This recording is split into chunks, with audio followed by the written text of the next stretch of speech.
spend all day for me. Yeah, yeah. Hey, I remember syrup sandwiches and crime allowances. Finesse a nigga with some counterfeits, but now I'm counting this. Parmesan where my accountant lives, in fact I'm down in this. You say with my boo babe tastes like Kool-Aid for.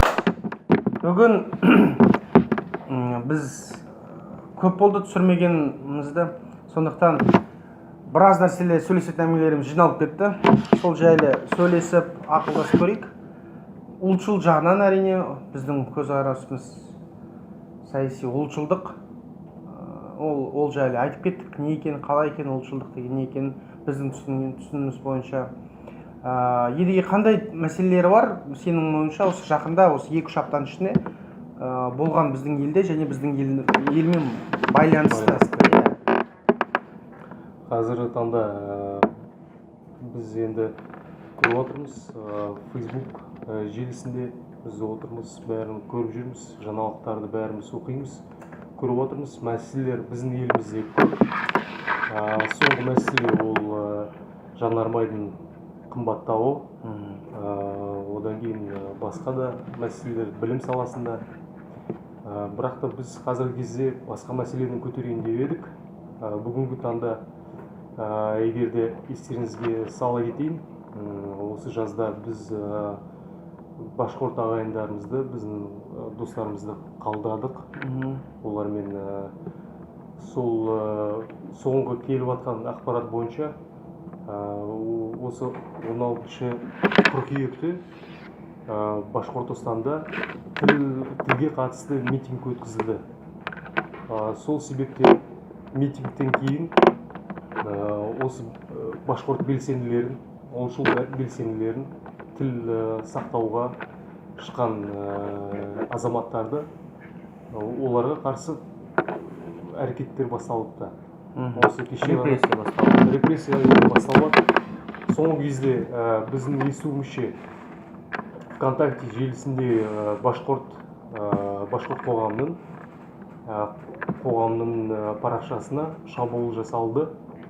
Одан кейін екінші ақпарат бойынша Фаил Алсыновтың ол қазір емделуде. Оған емханасына келіп, сонымен сұхбаттасуға мемлекет тарапынан әрекеттер болыпты. Қазір денсаулығына байланысты ол қазір емделуде емханада. Бірақ та біздің ойымызша бұл бүкіл бәрі жалпы билік тарапынан, әсіресе республика басшыларынан, Башқұртстаннан осы башқұрт белсенділеріне оларға жасалып жатқан қарсы әрекеттер. Біз Қазақстанда отырып, қазақ ұлтшылдары оған бейжай қарай алмаймыз. Оған наразылығымызды білдіреміз және күн сайын олармен хабардармыз. Өйткені егерде білсеңіз, Башқұртстандағы мәселелер ол бізге де қатысты. Сондықтан біз бір-бірімізді ойымызды бөлісейік. Бауыр ел болғанымен бір-бірімізге көмек беруге міндеттіміз.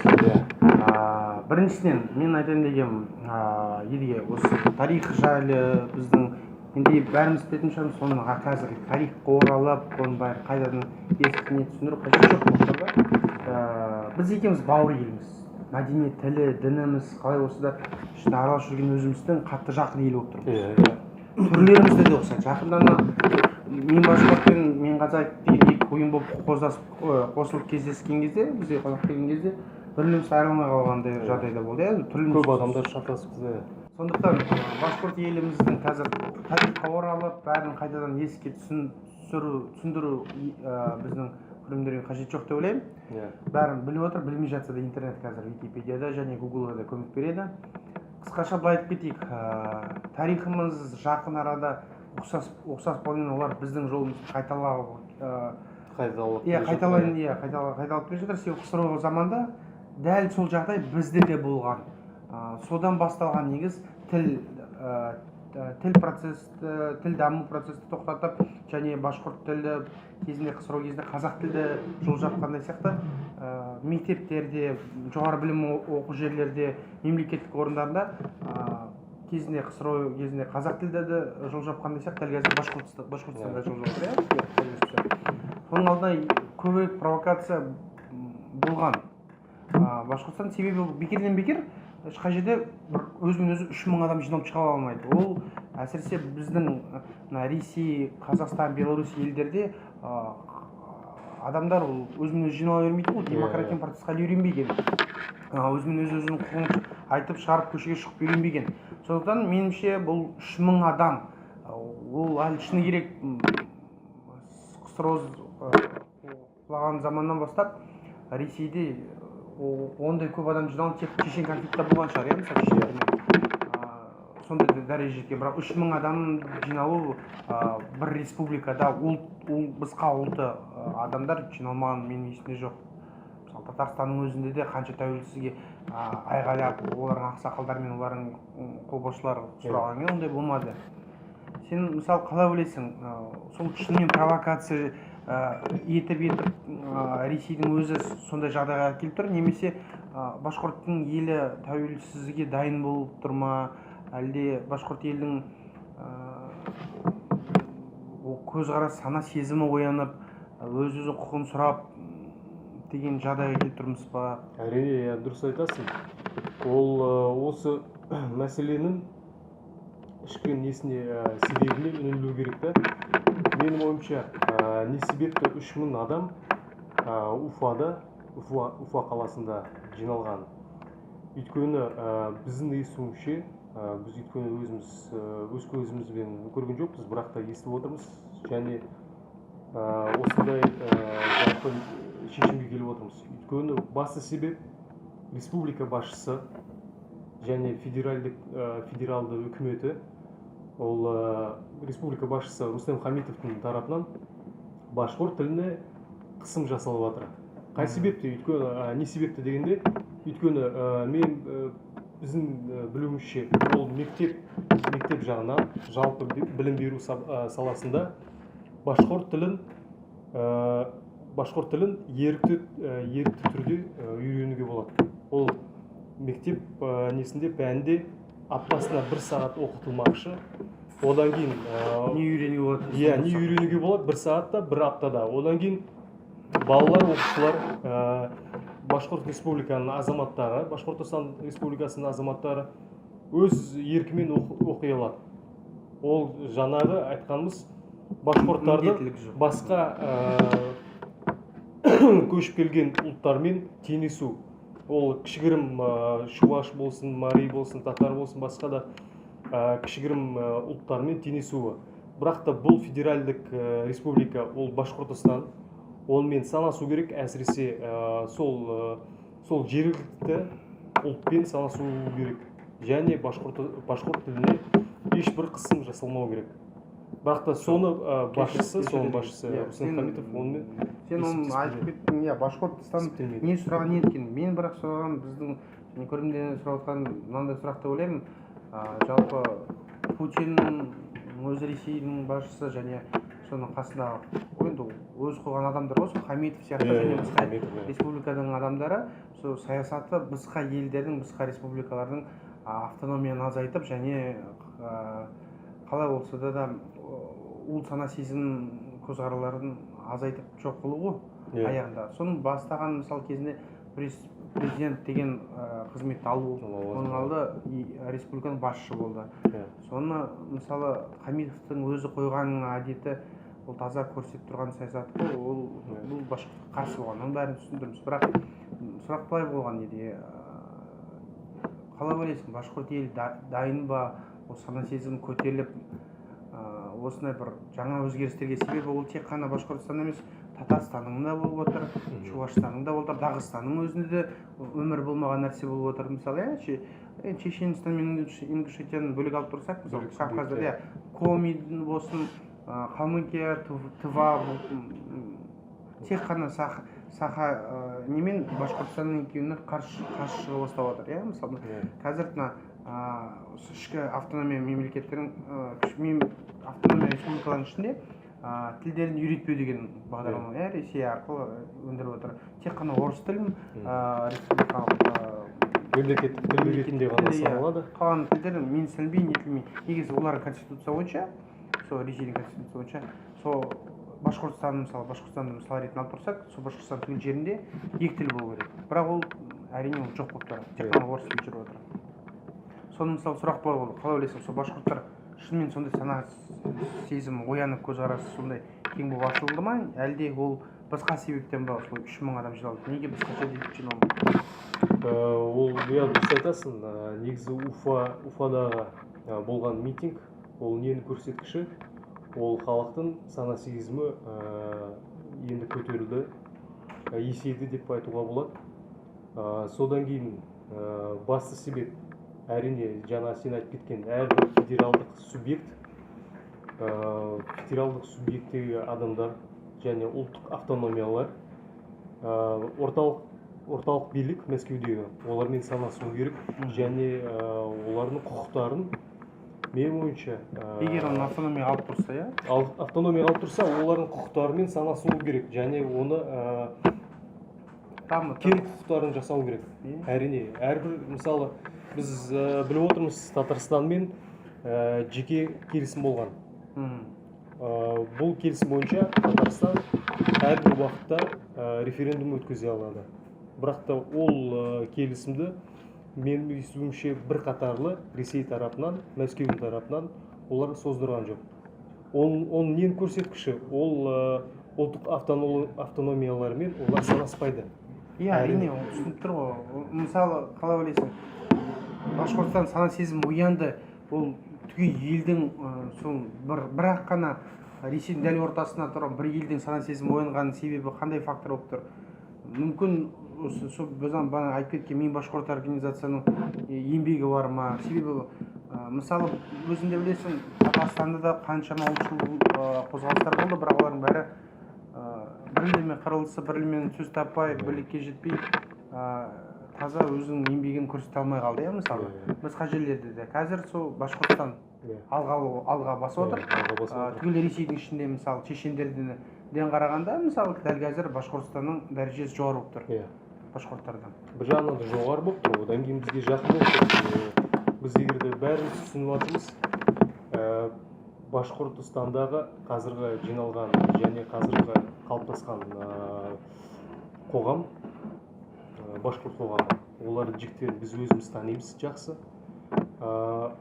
Қандай не себепті болып жатқан, оларда қандай ұйымшылдық, не себептен олар шыққанын және оның бір ғана жауабы бар. Меніңше, ол бір ғана мақсат тілді сақтап қалу, ұлтты сақтап қалу.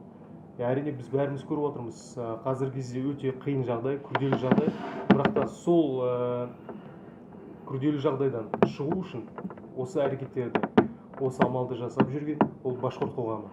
Сонымен Ресей тарапы, федералдық тарапы және республика басшылары санасу керек, ешбір қысым жасалмауы тиіс оларға. Керісінше олармен тіл табып, заң бойынша, заң түрде мәселелер шешуге. Олармен жалпы қоғам не жасау керек, отырыс бір-бірін тыңдау керек. Өйткені екі жақты бір-бірін тыңдау керек. Бірақ та жаңа қайтып келсем, сұрағына, башқұрт қоғамы ол феномен емес, ол бұрыннан келе жатқан өз тарихы бар, өздерінің қозғалысы бар, өздерінің тарихи тұлғалары бар. Сондықтан ол пісіп қалыптасқан қоғам және ұлт.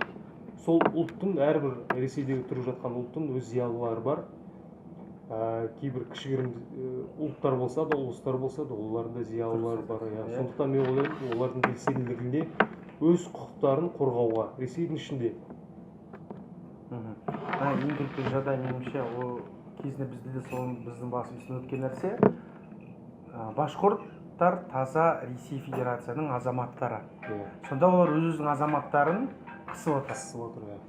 Өз-өзінің азаматтарын бұл жағынан шектеп отыр.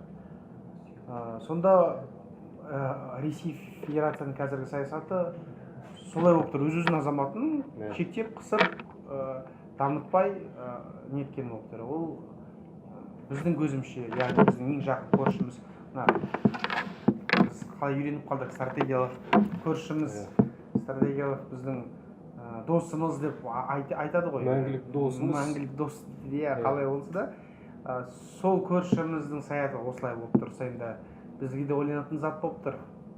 Соны мысалы қазір енді одан да қазір қатты дүние жүзінде таратылып отқан, одан да мықты бұл мәселеден қарағанда асып көтеріліп тұрған және біздің өзіміздің таңғалатын Қазақстан ішінде де бұл басқаратын мәселе естілмей бізға өзгерістер отыр.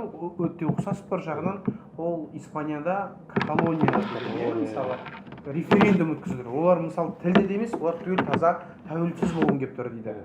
Сенің ойыңша қандай ұқсас және қандай ұқсамайтын жерлер? Мысалы башқұрттың мәселесі Ресей Федерациясындағы және Каталонияның мәселесі Испаниядағы. Жағынан ұлтшыл көзқарасы бойынша. Ұлтшылдық жағынан ООН бойынша әрбір ұлт өз жерінде өз құқықтарын қорғауға және жеке басы билеуге құқылы. Бірақ та Каталония мен Башқұртстан бірге сырт келбетке ұқсас болса да, ол жер мен көктей деп ойлаймын. Өйткені Каталонияда бүкіл құқықтар негізі сақталуда. Оларда орысша айтқанда широкая автономия бар. Және жалпы кең автономиялық құқықтары бар. Олар референдум өткізсе, немесе қаржы тарапынан бөлек бюджеті де бар. Бөлек бюджеттері бар. Ешбір орталыққа бағынбай. Ал бірақ та Башқұртстанда басқа процестер орын алып жатыр. Ол халық қазіргі кезде башқұрт белсенділері әсіресе өз республикасында өз билігіне жете алмай жүр. Билік тетіктеріне жете алмай жүр. Өзінің жерінде өзінің құқығын орнете алмай жүрген. Орната алмай жүр. Мен енді мысалы сен айтып кеттің ғой, бағана мысалы Каталония жер мен көктей Башқұртстанда оған себебі бөлек бюджеті бар, заңы бар, тілі бар дедің. Оған енді не үшін ондай болды, ояқта неге мұнда жоқ? Меніңше ол сана сезімде ғой. Ояқта бөлек сана сезімі, біз бөлек ұлтымыз деген өзінің тілін қорғау, құқығын қорғау және сондықтан көршілер де оны сыйлап, сен өзіңді қорғасаң, олар да сені сыйлайды деген сияқты. Башқұрттар да енді оянып процесс жүріп отыр деп ойлайсың ба? Енді оянып жатыр, иә. Бірақ та мен ойымша, егер де Мәскеуде кішкене ойланатын адамдар болса, егер де мен күмәнданамын, әрине ойланатын, санасатын адамдар болса, онда башқұрттармен шұғыл түрде әр автономиялық пен автономия нелермен, аймақтармен, республикалармен санасу керек.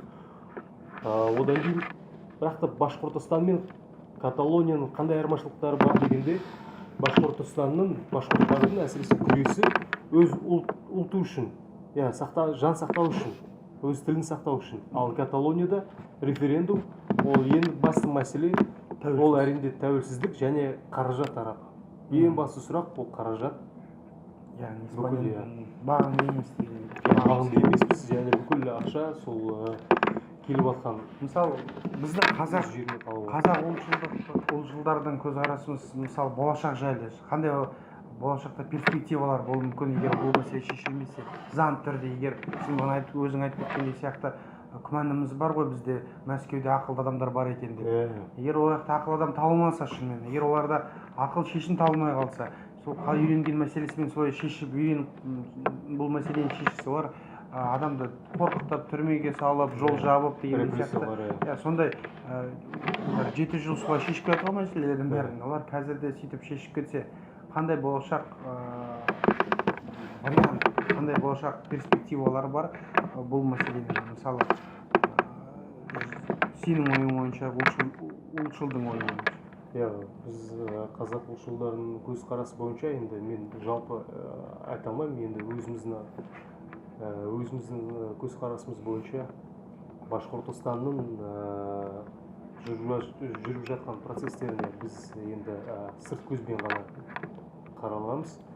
Олардың процесіне үне алмаймыз және қатыса алмаймыз. Бірақ та сен жаңа алдыңғы кезде айтып кеткендей, Ресей өкінішке ме, қуанышқа ма, бірақ та ол қазіргі кезде біздің одақтасымыз, әрине. Бірақ та ұлтшылдар, қазақ ұлтшылдары әрине біз құптаймыз башқұрттарды, оларды қолдаймыз әрдайым. Және бұл мәселе башқұрттардың тілі әрине, және Башқұртстанның және әрбір түрік мемлекеттерінің Ресейдің тарапындағы ол біздің көзқарасымызда, біздің назарымызда, біз оны бейжай қалдыра алмаймыз. Сол себепті әрдайым башқұрттарды біз қолдаймыз. Сондықтан енді ойлаймыз, бірақ та егерде біз наразылық нотасын жібере алмаймыз, біздің ондай біз мемлекет арқылы тұрған жоқпыз, біз өзіміз тек қана ұлтшылдар ғана, біз әрдайым қолдаймыз, оларға егерде керек болатса жан-жақты көмек бере аламыз. Әрине, менде де қосылып кетейін бұл сөздерге. Мен өзім ұлтшыл болып, қазақтың ұлтшыл болғаннан кейін башқұрт ел алаш елге кіріп тұрған соң ол да бізге бауыр ел болып жатады. Башқұртстандағы жағдай міндетті түрде қалай болса да бізге әсер етеді, және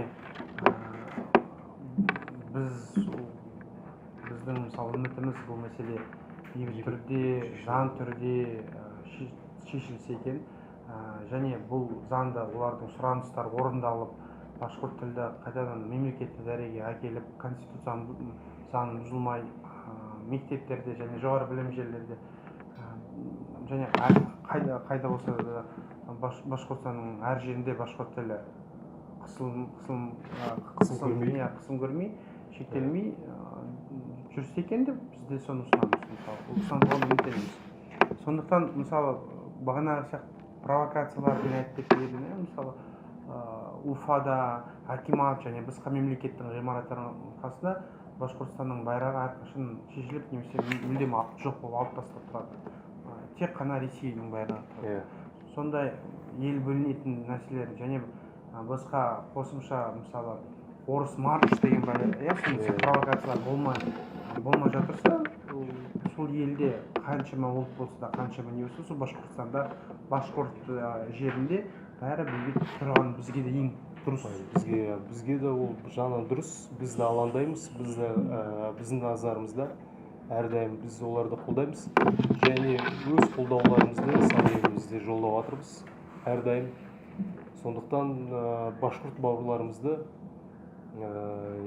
енді қалай айтсам болады, біз өз назарымызда қалдырмаймыз, шын жүректен таза ниетпен башқұрт елге әрқашан қарап тұрмыз. Сондықтан біз осы мәселесін көтерген себебіміз біріншіден көбіміз біздің әсіресе қазақ қауымының ішінде бұл мәселе негізі қазақ жастарға арналған, көбісі бұл мәселені көрмей байқалмай, әрине бұл СМИ жағынан қатты көтерілмей жатады, бірақ өзімізде де қазір интернет заманда, қазір ақпарат заманы болған соң негізі бұл хабар жүрді, естуім бар дегендей сияқты болады. Сондықтан әрқашан қазақ ұлтшылдар башқұрт елге көздерін қарап, башқұрт жаққа жүректерін ұрып, мүмкіндік бойынша көмек беріп тұрайық дегендей сияқты. ойымызды